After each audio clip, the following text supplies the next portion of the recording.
Special assistant government of Pakistan, Punjab government کے officials, انتہائی لائق احترام صحافی بھائی، خواتین و حضرات، مہمان گرامی، السلام علیکم۔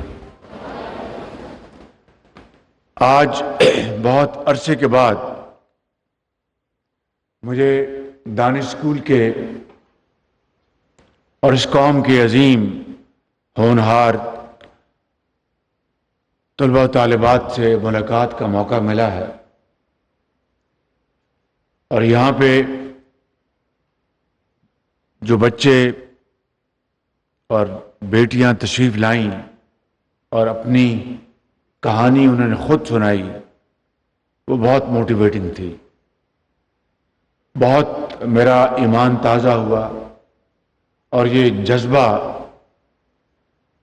دوبارہ جواں ہوا کہ یقیناً آپ کے ہاتھ میں پاکستان کی ترقی اور خوشحالی کی چابی کنجی آپ کے ہاتھ میں ہے، اور جن مشکل ترین حالات میں آپ نے تعلیم حاصل کی اور جس طرح محنت کر کے آپ آج پورے پاکستان میں اپنی محنت اور قابلیت کے بل بوتے پر آپ نے مختلف اداروں میں مقام حاصل کیا، یہ کسی نے آپ کو تشتری پہ رکھ کے نہیں دیا، یہ آپ کے ماں باپ کی دعائیں ہیں، آپ کے جو انتہائی لائق اور انتہائی قابل احترام ٹیچرز ہیں، اور دانش اسکول کی مینجمنٹ اور گورنمنٹ آف پنجاب کی پوری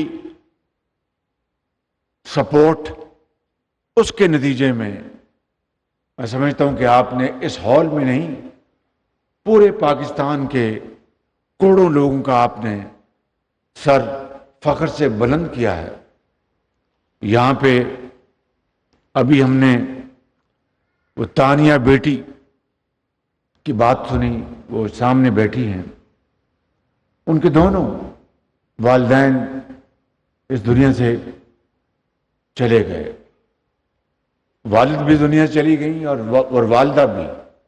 اندازہ کیجئے گا کہ کس طریقے سے اس بیٹی نے اپنے آپ کو قائم رکھا۔ دانش اسکول اس بیٹی کا والد بن گیا، والد کی جگہ اور والدہ کی جگہ دانش اسکول نے اس کو مہیا کی، اور دانش اسکول کی بدولت اس بچی نے who became double orphan بچپن میں، آج اس نے ایم فل کیا ہے۔ ایم فل اندازہ کریں آپ ذرا،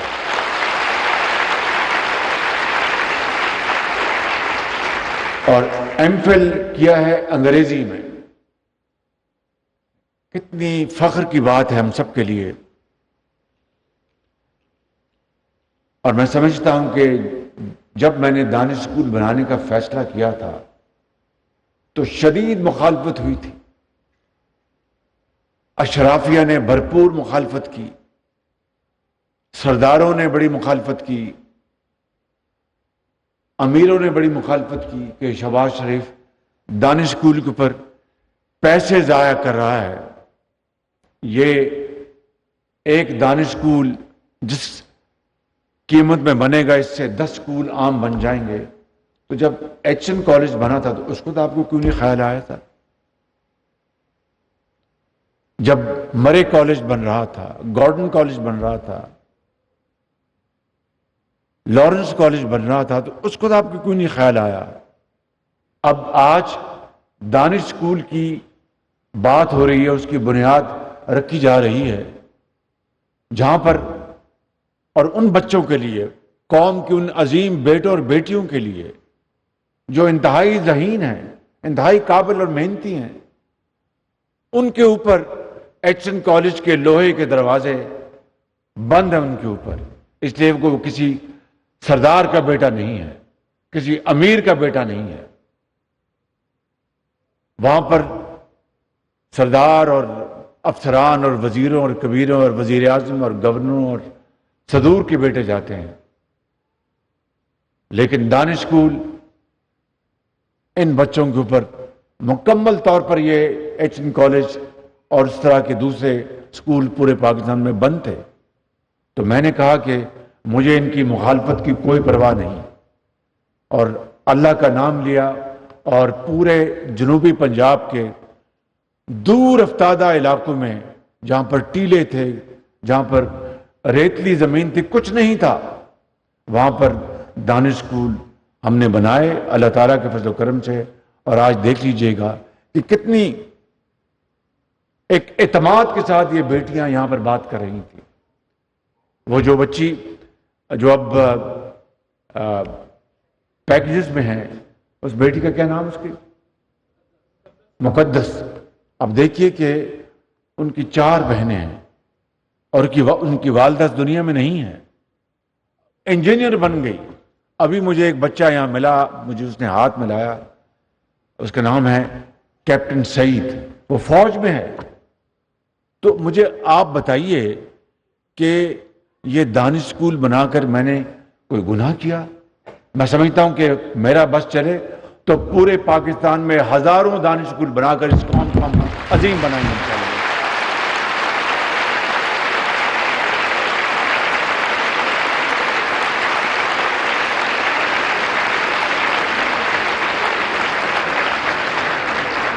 اور کوئی وسائل کی کمی نہیں، کوئی وسائل کی کمی نہیں. یہ بتائیے مجھے کہ یہ بیٹی جو مقدس ہے کس طرح انگریزی میں اعتماد کے ساتھ بات کر رہی تھی. اور میں آپ کو بلا خوف تردید کہہ سکتا ہوں کہ اگر ان بچیوں کے لیے، ان بچوں کے لیے جو ہزاروں نہیں لاکھوں ہیں ان دور افتادہ علاقوں میں، اگر ان کو یہ تعلیم میسر نہ آتی تو یہ اپنی دیہاتوں کی گلیوں اور محلوں میں دھول میں گم ہو جاتے. بالکل آج یہ نگینے بن چکے ہیں، ہیرے جواہرات ہیں. کاش وہ ہیرے جواہرات جو ہمارے دوست ممالک نے دیے وہ پیسے بیچ کر جیب میں ڈالنے کے بجائے ان کے قدموں میں نچھاور کرتے تو میں سلام کرتا ہوں ان کو.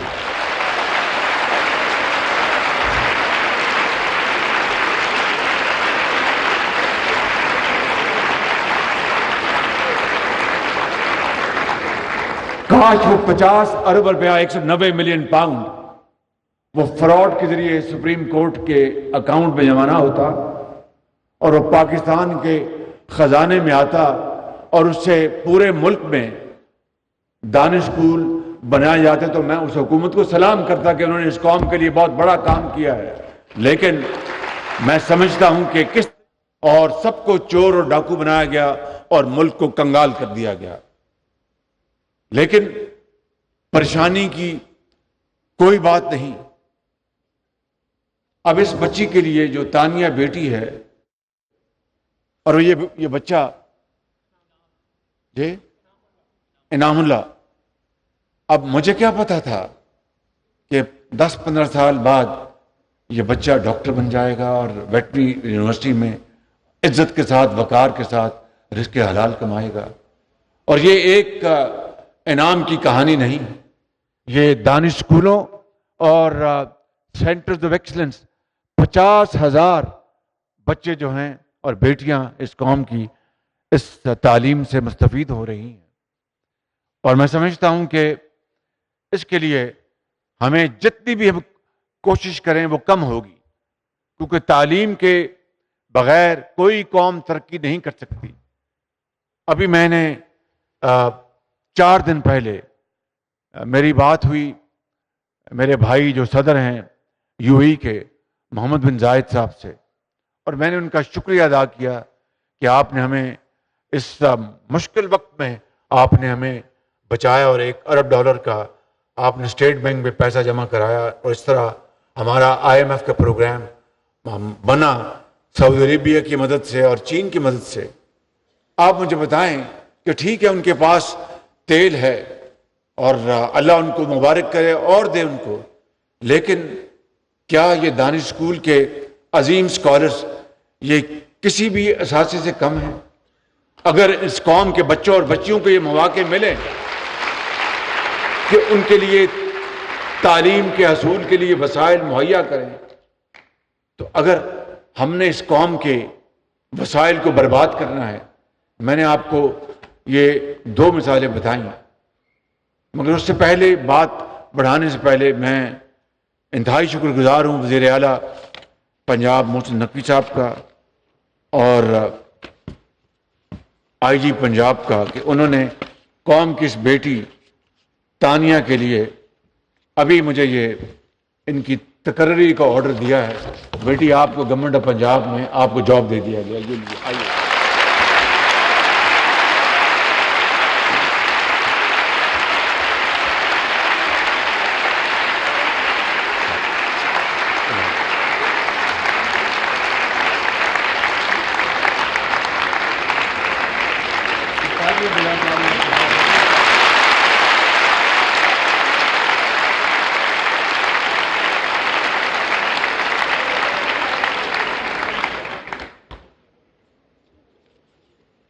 نہ والد ہیں نہ والدہ، اور کس طرح زندگی کے اندھے تھپیڑوں کا اس عظیم قوم کی بچی نے مقابلہ کیا ہے. اور انگلش میں اس بچی نے ایم فل کیا ہے، اور ان کو میں وزیر اعلیٰ پنجاب کا تہ دل سے آپ کا بے حد شکریہ ادا کرتا ہوں کہ آپ نے یعنی مجھے بھی آپ نے کئی میل پیچھے چھوڑ کے اور محسن نقوی اسپیڈ سے آپ نے کام کیا ہے.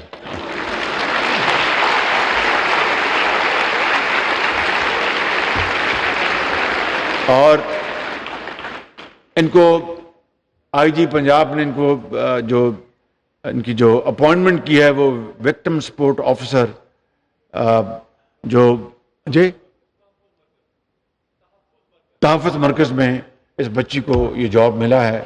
دیکھیے، میں آپ سے یہ کہنا چاہتا ہوں کہ اگر ہم نے اپنے پاؤں پہ کھڑا ہونا ہے تو سب سے پہلے مجھے اور پھر اشرافیہ کو اور ہر حکومت کے وہ سیاستدانوں کو، بیوروکریٹس کو، اس ملک کے وہ لوگ جن کو اللہ تعالیٰ نے بے پناہ دولت سے مالا مال کیا ہے، یہ ہماری ذمہ داری ہے کہ ہم آج وقت کی نزاکت کا ہم اندازہ لگائیں، پاکستان کے جو حالات ہیں ان کا پورا احساس کریں. اور یہ جو کامیاب ایک کہانی ہے دانش اسکولوں کی، اس کو پورے پنجاب میں نہیں پورے پاکستان میں ہر جگہ دانش اسکول بنے ہوں. اگر ایچ این کالج کے لوہے کے دروازے آپ کا راستہ روک رہے ہیں تو دانش اسکول پورے پاکستان میں آپ کے دروازے کھول رہے ہیں. اس کے لیے وسائل کی کوئی کمی نہیں، صرف کمی ہے تو will to do.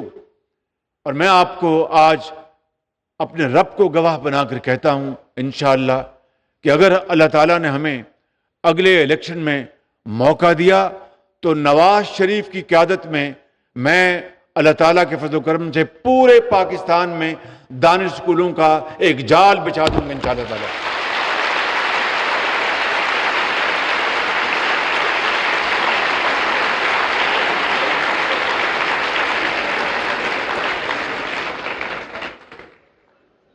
Leap top کے بارے میں جی بیٹا کیا بات جی آپ دانش اسکول سے ہیں؟ دو بھائی مائک دو بیٹا، وہیں سے بات کر لیں بیٹا، مائک دے دو مائک.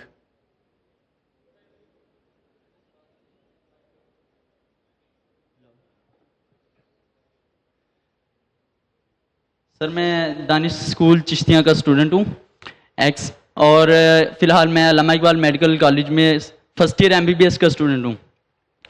تو سر میں نے بات یہ کرنی تھی کہ اس وقت پرائم منسٹر لیپ ٹاپ اسکیم کے تحت آلموسٹ تمام یونیورسٹیز کو لیپ ٹاپ مل رہے ہیں، لیکن MBBS کے جتنے بھی میڈیکل کالجز ہیں کسی کو بھی اس والے سے اپروو نہیں کیا گیا اور نہ ہی ہم اپلائی کر سکے. تو سر آپ جانتے ہیں کہ MBBS جیسے کہ پاکستان کی ٹاپ ڈگریز میں آتی ہے اور دنیا بھر میں اس کو اچھا جانا جاتا ہے. تو ہم آپ سے یہ درخواست کرتے ہیں کہ ہمارے لیے بھی لیپ ٹاپ کی اسکیم جو ہے. بہت شکریہ جی، مہربانی.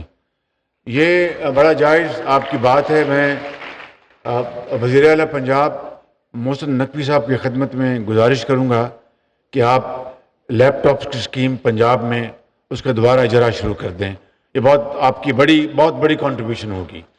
بہت مہربانی. اور اسی بجٹ میں جو آپ کا 4 ماہ کا بجٹ ہے اس میں کوئی پروویژننگ کریں اور ان بچوں کو, اور صرف میرٹ پہ جس طرح ہم ماضی میں دیتے رہے, آپ کا رتبہ بلند ہوگا ان بچوں کو. دیکھیے کووڈ میں کیا ہوا. کووڈ میں جو مجھے یہ تانا ملتا تھا کہ میں بچوں کو لیپ ٹاپ رشوت کے طور پر دے رہا ہوں, کووڈ کے زمانے میں ان بچوں نے ان لیپ ٹاپ کے ذریعے اپنی تدریس جاری رکھی, تعلیم جاری رکھی, اور پھر آج لاکھوں بچے اس پاکستان کے اندر لیپ ٹاپ کے ذریعے فری لانسر بن گئے اور اپنا رزق حلال کما رہے ہیں اور دنیا میں اپنا وہ نام کما رہے ہیں. تو اس لیے میں وزیر اعلیٰ پنجاب سے گزارش کروں گا کہ مہربانی کر کے میں نے آپ کی سفارش ان کو پہنچا دی ہے, جائز آپ کی سفارش, انشاءاللہ وہ اس کے اوپر فی الفور ایک پلان بنائیں گے. میں واپس آتا ہوں اپنی بات کے اوپر کہ دیکھیں الزام تراشیاں, بے بنیاد الزامات اور چور ڈاکو کے بیانی نے پاکستانی قوم کو تقسیم کر دیا ہے اور اس قوم کے رگ میں زہر گھول دیا ہے, معاشرے میں زہر گھول دیا ہے بالکل. اور میں آپ کے سامنے انتہائی عاجزی اور انکساری کے ساتھ کھڑا ہوں.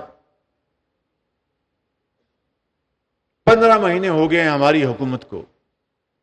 بے پناہ مجھ میں کمزوریاں ہیں. میں اللہ تعالیٰ سے ایک خطا کار انسان کے طور پر ہر وقت اپنی غلطی کی اور گناہوں کی معافی مانگتا ہوں, جو کہ ہمیں حکم ہے اور یہی طریقہ ہے زندگی کا. میں آپ کو آج گواہ بنا کر کہتا ہوں کہ 15 ماہ میں سیلاب سے لے کر, مہنگائی سے لے کر, IMF سے لے کر ملک کے اندر بدترین تقسیم کا مجھے سامنا کرنا پڑا. سوسائٹی میں اس طرح کی تقسیم میں نے پہلے کبھی نہیں دیکھی. ہر جگہ دنیا میں الیکشنز ہوتے ہیں, سیاست ہوتی ہے, جمہوریت ہے, لیکن الیکشن کے بعد بے شک وہ ایک دوسرے کو ناپسند کریں, لیکن جمہوریت اور اس طریقے سے وہ معاشرے میں وہ پاکستان کو آگے بڑھاتے ہیں. لیکن یہاں پر جو تقسیم ہے اس وقت, بدترین تقسیم معاشرے میں, اس نے پاکستان کی ترقی اور خوشحالی کو تباہ کر دیا ہے بالکل. آج میں پھر کہتا ہوں کہ آئیں چارٹر آف اکانومی کریں, آئیں چارٹر آف ڈیموکریسی کے لیے کام کریں, کیونکہ کوئی حکومت آئے اور جائے, معاشی پروگرام جس طرح دنیا کے بعض ممالک میں یہ طے ہے, امریکہ میں یہ طے ہے کہ کوئی حکومت امریکہ میں آئے یا جائے, وہاں پر ان کا ایک چارٹر ہے, اس کے اوپر وہ کوئی تبدیلی نہیں کرتے. ملک کی سالمیت, ملک کی ترقی, ملک کا معاشی پروگرام, ملک کی فارن پالیسی, اسی طریقے سے ہم پاکستان میں میں آج اس لیے یہ باتیں کر رہا ہوں کہ آپ اس ملک کا مستقبل ہیں. آپ نے انشاءاللہ یقیناً, مجھے اس میں کوئی ڈاؤٹ نہیں کہ آپ پاکستان کی جو تاریخ بدل دیں گے اپنی محنت اور لیاقت سے. دنیا میں پاکستان کو اس کا کھویا ہوا مقام آپ دلوائیں گے, مجھے اس میں کوئی شک نہیں, اور انشاءاللہ یہ ہو کے رہے گا.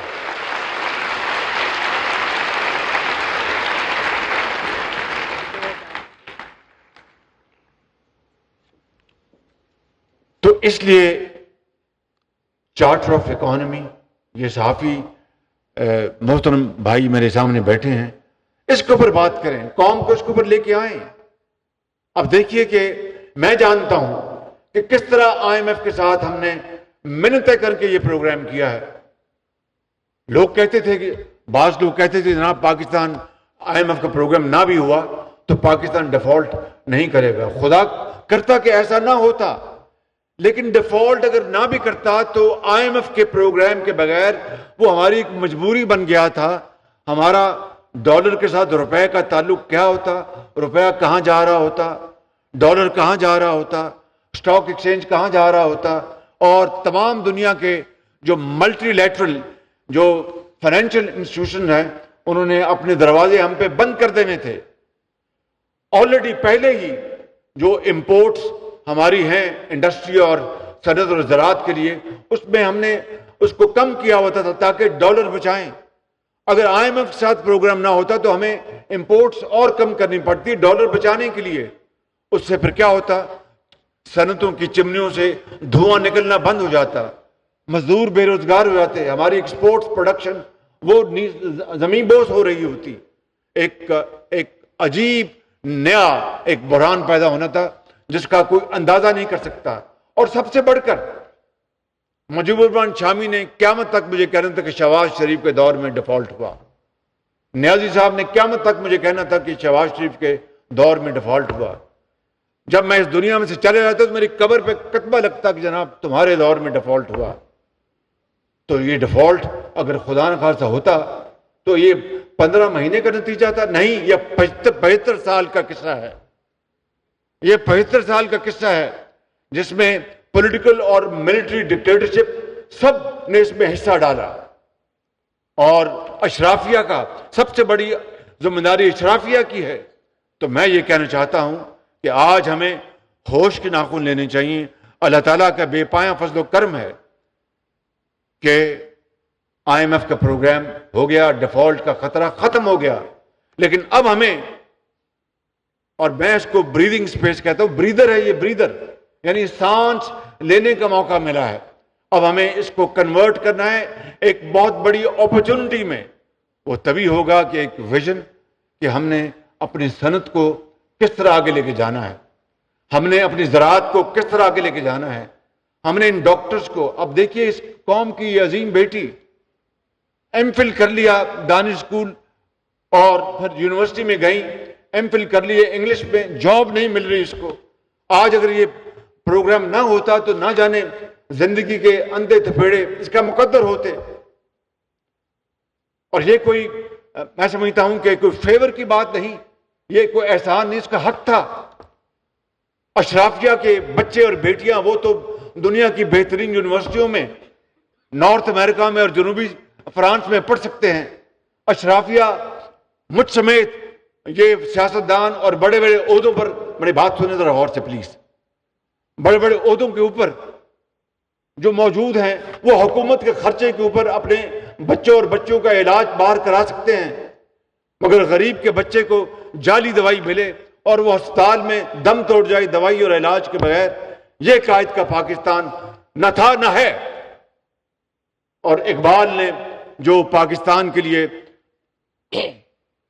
جو کچھ کہا یہ اس کی بالکل نفی ہے. اور جو لاکھوں شہید جو قبروں میں ہیں جنہوں نے پاکستان کے لیے خون دیا, ان کی روحیں تڑپ رہی ہیں.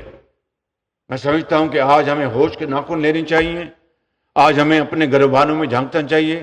سب سے پہلے مجھے اور پھر پوری حکومت کو اور پھر وہ تمام لوگ اس ملک کے اندر ان طبقوں سے جن کا تعلق ہے جو ملک کی تقدیر بدل سکتے ہیں, یہ ان کے لیے لمحہ فکریہ ہے.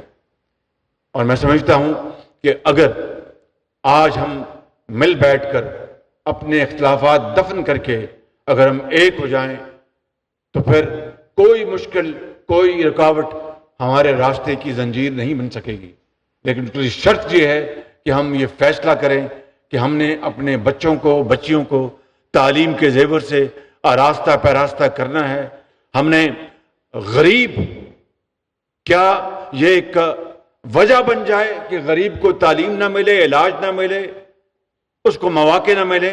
میں سمجھتا ہوں کہ نہ یہ اسلامی نظام ہے, نہ یہ پاکستان کی جو بقا ہے اور پاکستان کا مارج وجود میں آنا, اس کا بنیادی مقصد یہی تھا کہ ہندو کی غلامی سے اور انگریز کی غلامی سے جان چھڑا کر ایک ایسا خطہ ملے جہاں پر ہر ایک کو یہ تانیہ بیٹی کی طرح, مقدس بیٹی کی طرح اور کیپٹن سعید کی طرح, چاہے وہ غریب کا بیٹا ہے یا امیر کا, چاہے وہ یتیم ہے, چاہے وہ دکاندار کا یا کسی بیوہ, ان کو موقع ملے کہ وہ معاشرے کے اندر محنت کر کے اپنا مقام حاصل کرے. لیکن ایسا نہیں ہے, اور جو اس وقت ہو رہا ہے اور ہونے جا رہا ہے وہ تباہی ہمارا مقدر ہے. لیکن میں یہ سمجھتا ہوں کہ اس قوم میں اتنی جان ہے, اس قوم میں اتنی طاقت ہے, یہ جری قوم ہے کہ انشاءاللہ اگر ہم نے یہ فیصلہ کر لیا کہ ہم نے تاریخ کا رخ موڑنا ہے اور پھر آئی ایم ایف کے پاس دوبارہ نہیں جانا, میں مجبور ہوں یہ نام ہندوستان کا لینا. ہندوستان 91 میں گیا IMF کے بعد, اس کے بعد آج تک وہ IMF کے پاس نہیں گیا. لیکن ہم کتنی بار IMF کے پاس جا چکے ہیں. خدا را ہمارے پاس معدنیات ہیں, اتنی دولت, ٹریلینز آف ڈالرز ہیں بلوچستان میں, پنجاب میں, KP میں, سندھ میں, ٹریلینز آف ڈالرز. اور اگر اس کی حقیقت جانیں تو ہم نے اربوں روپے کی وکیلوں کی فیسیں دی ہیں پیرس میں, لنڈن میں, تصفیے کراتے کراتے کہ جناب یہ سودا غلط ہوا, وہ سپریم کورٹ نے یہ فیصلہ کر دیا, یہ فیصلہ ہو گیا. ان خزانوں سے پاکستان کو تو کوئی فائدہ نہیں ہوا, لیکن پاکستان کا خزانہ کھوکھلا ہو گیا وکیلوں کی فیسیں بھر کے. تو کیا یہ ہمارا مقدر ہے؟ اس طرح قومیں بنتی ہیں, اس طرح ترقی کی جاتی ہے, اس طرح کشکول توڑا جائے گا؟ نہیں. میں سمجھتا ہوں کہ یہی ایک لمحہ ہے.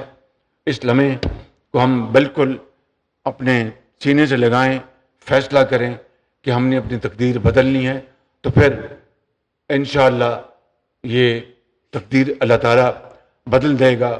وہ کیا ہے شعر کہ ہر تقدیر سے پہلے خدا بندے سے خود پوچھے, بتا تیری رضا کیا ہے. خودی کو کر بلند اتنا, خودی کو کر بلند اتنا کہ ہر تقدیر سے پہلے خدا بندے سے خود پوچھے, بتا تیری رضا کیا ہے.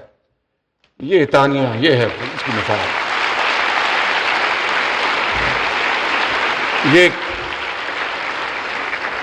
کیپٹن سعید, یہ اس شعر کی تصویر ہے. یہ بچی مقدس, یہ اس شعر کی تشریح ہے. یہ بیٹا لال, کیا نام تھا اس کا, لال چند, یہ اس کی تشریح ہے. جنہوں نے محنت کی اور مشکلات کا مقابلہ کیا, حکومت نے اپنی حقیر خدمت کی. تو میں سمجھتا ہوں کہ میں اپنی بات اسی پر ختم کروں گا کہ آئیں, مل بیٹھیں, پاکستان کو عظیم بنائیں اور غربت, افلاس, جہالت کو دفن کریں اور اپنا کھویا ہوا مقام حاصل کریں. اور بخدا یہ ممکن ہے, یہ ناممکن نہیں. صرف فیصلہ کرنا ہے کہ آئیں اور آگے بڑھیں اور اتحاد اور اتفاق قائم کریں. پاکستان, پاکستان, قائد اعظم